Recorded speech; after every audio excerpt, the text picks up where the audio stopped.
Hello there everyone, Ashnflash here. Welcome into another weekly list video, and I specify list because for the first time we're going to make a list of the top 15 missing Spider-Man characters that need minifigures, and this can be anywhere from suits to different comic book versions and different movie versions and such that I think are really important that we still need to get. You'll get the gist of it as we start going, but of course there's going to be characters that we really need just any form of minifigure, big figure and such. We need them. So without further ado, let's go ahead and let's get started with 15th on the list is Aunt May from the MCU.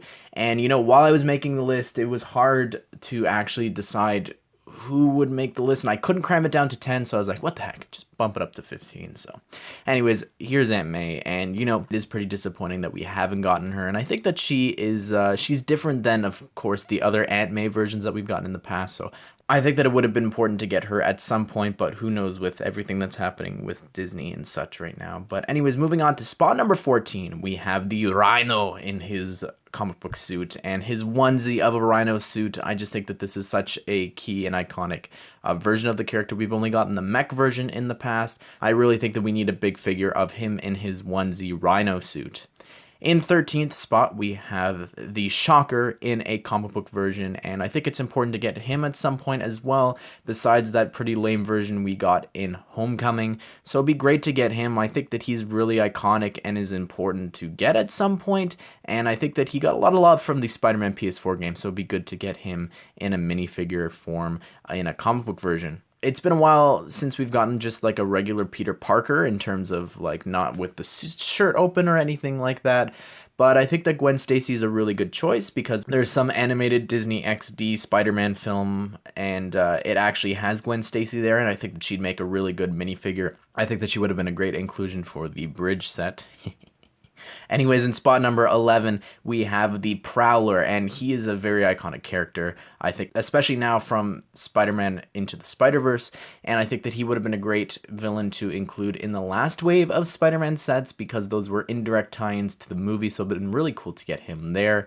And I think that it's just a cool outfit, him in purple and everything. And he has been, of course, in the MCU as well, just not suited up. But Donald Glover actually played him, Aaron Davis, in Homecoming, so it'd be cool to get him in a minifigure form. Next, in 10th spot, we have Mr. Negative, who of course is well known now because of the Spider-Man PS4 game. And I think that just with all the love that the Spider-Man PS4 STCC figure got, I think that it would be really great to get a Mr. Negative figure in one of the new sets. Hopefully, I think that he would just look so cool, and he just, like, the design of the character is just so stunning and unique. So it'd be really cool to get him in a set, hopefully sometime down the line. But I don't think that he's as iconic as a couple of the figures that you'll see continuing this list, especially in spot number 9 with Mysterio. We need a comic book version of him. And I'm about 99.9% sure we'll be getting that version in the upcoming wave of Spider-Man sets, especially because one of them is called Mysterio 4+, and I don't think, of course, that will be based off of the MCU, especially with everything that's going on with Disney. Who knows what happens now with, like, toys and stuff for that, so I think that it'll be really good to get a comic book version of Mysterio. I think that'll be really, really awesome. In spot number 8, we have the Spider-Man homemade suit from, of course, Homecoming, as well as a little bit in Civil War, so it would be really cool to get that suit. It was actually a tile sticker from the Sanctum Sanctorum Showdown set from Avengers Infinity War, so it'd be a really good figure to get, and I'm sad that we never got one, and I think that it would have been perfect to include in the first wave of Homecoming sets, especially in one of the two, either the ATM heists. I know that it wouldn't have made sense, but I think that the one with Vulture would have made a lot more sense, and it's just really disappointing that we didn't get it. In spot number 7, we have Electro in his comic book suit, and I think that it's important to get him in that version because no one likes the Ultimate version, and we've only gotten 2 versions of him before. One, of course, is the Ultimate version, which no one really likes. I think that it's an okay figure. I know that wave of comics and stuff isn't really that well liked, especially from the show and everything, but we've also gotten an Amazing Spider-Man 2 polybag for the movie with the Jamie Foxx Electro, so Yeah, that's really hated. So I think that it's about time that we get the nice green and yellow version of him. I think that it's long overdue, and I hopefully in a 2020 set or January set, we'll be getting one. I mean, even the Duplo sets have gotten an actual green and yellow classic Electro, so I think it's about time. In spot number 6, we have the Spider-Man Far From Home upgraded suit, which is just the black and red one from Spider-Man Far From Home with the white symbol and everything. So I think that it's really important that we do get that figure at some point. Again, who knows with what's happening with Disney and Sony right now if that will ever come into fruition. But it's just such a shame that we never got him, and especially with the minifigure pack set. It would have been a perfect spot to include it there, and it's just so disappointing. But speaking of black suits for Spider-Man, in spot number 5, we have Spider-Man Noir, and again, from Into the Spider-Verse, he is just so iconic, and with these next 2 characters on the list, I think it's crazy that we live in a world, again, stealing the line from last week, that we live in a world where we've gotten a Spider-Girl, and we've gotten the Scarlet Spider, and these versions of Spider-Man who really I don't think are iconic as these 2 characters. So, and if you've seen Into the Spider-Verse, you know all about this version of Peter Parker, but I think, of course, it's a different character, right? So I think that it's really important that at some point we do get him in a Spider-Man set. I think it would be really great to get. And spot number 4, like I mentioned, is another version of Spider-Man. It is, of course, Spider-Ham or Peter Porker. And I think that with all the love that he got from Into the Spider-Verse, with him potentially getting a TV show with John Mulaney voicing him,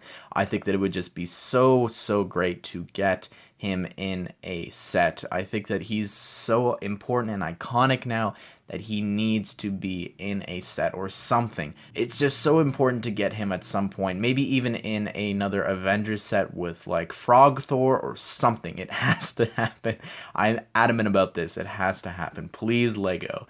But in spot number 3, we have the Kingpin. And this one might be a little controversial, but if you don't know, actually, the rights to him are both owned by Disney as well as Sony, because he is seen as a Spider-Man villain, but he is also, of course, seen as a Daredevil villain as well. So Daredevil, I almost put on the list, but I figured that I was going to get a lot of hate for that, but I think Kingpin is easy to slide in here. Of course, I think that if he was ever in a set, that Daredevil would be included in it, but Kingpin is just such an iconic Spider-Man villain, especially now, again, I keep saying this, but from the Spider-Man PS4 game, and I think that it's really important that he does become a big figure at some point down the line. But of course, he's so well known from the Daredevil show that it is just crazy that we haven't gotten him before. I can picture it now, how perfect a set would be, like maybe Kingpin's apartment or something, and it's like him and Bullseye versus Daredevil and Spider-Man. I think that would just be such a great team-up set, and it would just be so fantastic to finally get a big figure version of Kingpin, but just Kingpin the character,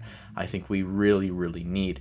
And speaking of big figures, in spot number 2, we have Dr. Kurt Connors, or the Lizard, and he is just so important, and I cannot believe that we've never gotten him in any LEGO set, not even an Easter egg or anything. He has at times been a member of the Sinister Six, and he's just such an iconic Spider-Man villain that I think it's really important that we get him at some point. And I think that, like, look-wise as well, it's just really iconic, and it's different than Killer Croc. You know, wouldn't just be like this reptilian big figure again. It would be, of course, him with like the white suit and like the purple pants and everything. It's just a completely different character, and I think that their outfits really make the difference as well. And I think that he is just so important to get at some point. Like, how perfect would a set with him in a lab be?